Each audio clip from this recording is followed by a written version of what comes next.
One particular day, God had a different plan for us that completely changed our lives. And that is a story that I want to share. It's a story about my son, Jacob.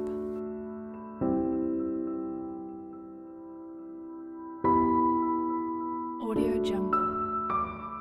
One day after school, all the kids, I have 4 kids, and they were all downstairs working on homework, and noticed that Jacob was face down on the floor and wasn't moving.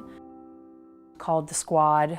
They came, weren't quite sure what had happened, they went ahead and took us on to the hospital, and they thought initially that it was the flu.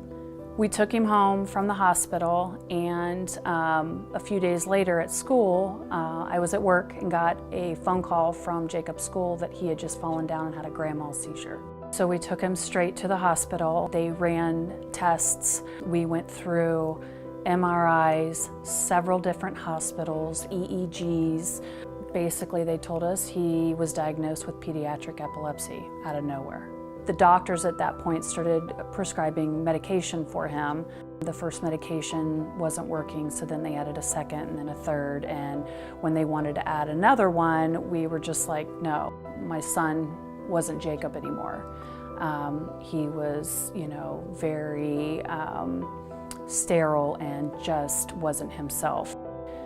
He was kind of like a zombie. At that point, we were desperate. We were looking into medical marijuana.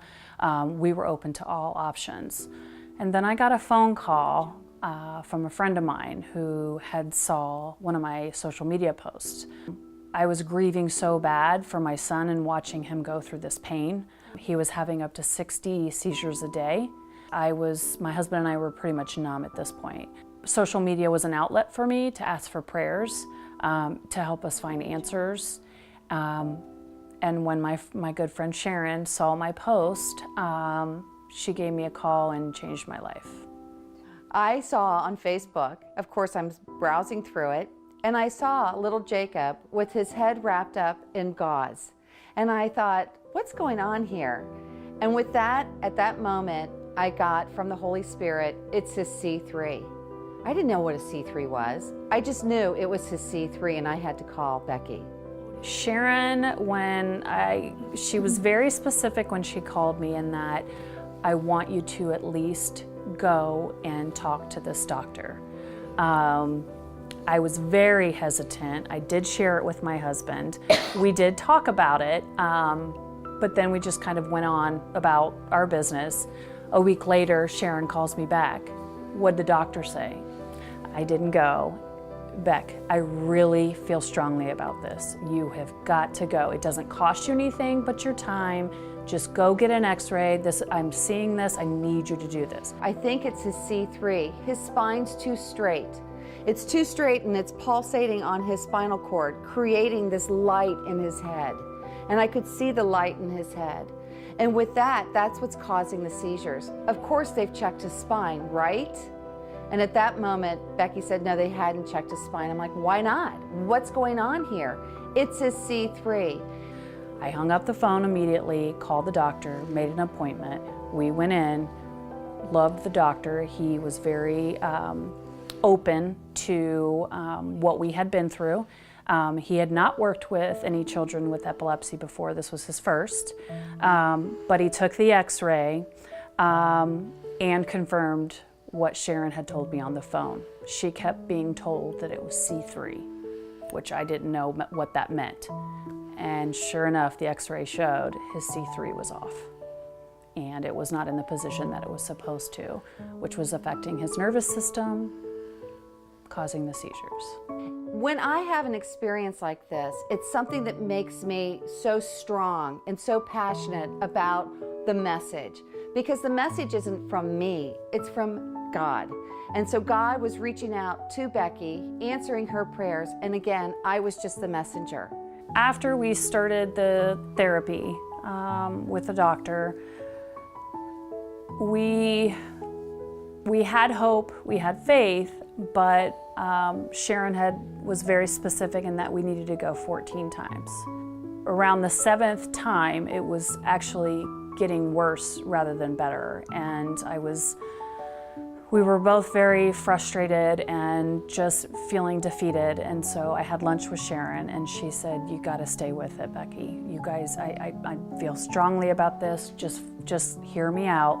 Keep going to 14." I knew in my heart it had to be 14 times. 14 times they had to straighten his spine. And to get that specific information only can come from the Holy Spirit. As you know, I'm not a doctor. I don't try to be a doctor. I just get what I get. And so Becky and I met 2 weeks later, and after those 2 weeks, she said she was not going to go further, that it was going to be too hard, wasn't working, the medication was still strong.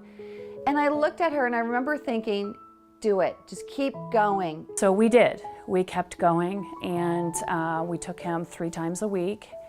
And on the 14th, his seizure stopped. It's funny, it was social media. That Monday morning, I remember coming into my office, and of course I was looking at my social media and seeing what was going on over the weekend, and I realized there was a miracle that had happened, that his seizures had stopped. And we, of course, were so excited that this had happened. But this is a great example of God's healing and God's grace. And this is all from God.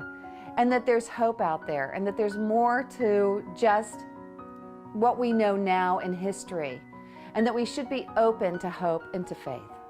I do consider this a miracle. This is by the grace of God that my son was cured. Sharon was our messenger, and I never felt more blessed in my life that through her we were able to save my son from having to suffer from these seizures for the rest of his life. So that is all God. Jacob, why do you think that God gave you seizures? I felt he gave me seizures because he knew I was strong enough to take them and to get rid of them, and to go on this video to help other parents know how to get rid of epilepsy with their kids. That's a great thing, right? We want to make a difference, don't we? Why should we help other people? Because it's the right thing to do, and God's people shouldn't be going through this stuff. No, they shouldn't. You're a strong boy, huh? Yeah. Who loves you? You How much? so much.